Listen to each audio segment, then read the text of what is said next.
حي على الصلاة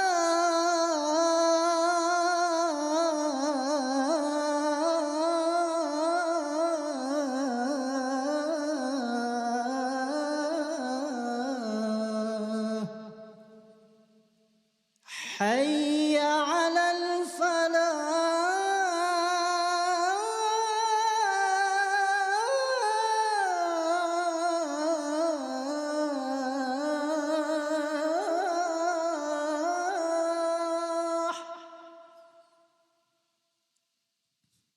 حي على الفلاح.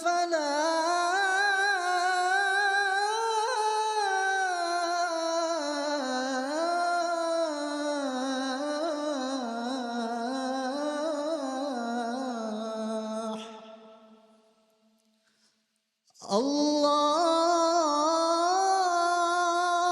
أكبر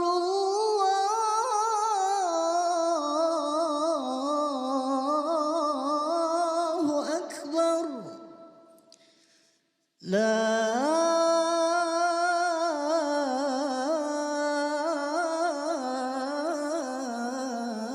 إله إلا الله.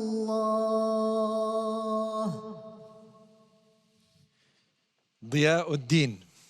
شيخ عبد الرحيم، رأيكم في أذان ضياء الدين؟ لقد فتنتني يا ولدي يا ضياء الدين ويا أنيس الثقلين، والكلمة للشيخ أحمد نحاس. ما شاء الله تبارك الله، أذان جميل. قليلا بس عند الدخول كان شوية ارتباك، لكن ما شاء الله تبارك الله تداركت هذا الشيء.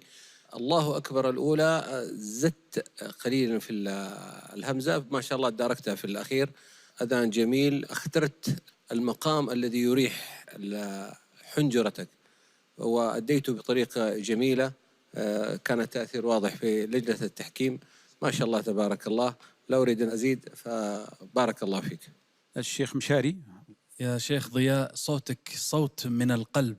اليوم أنا ما أسمع حنجرة، أسمع قلب يؤذن، كل حب، كل مشاعر.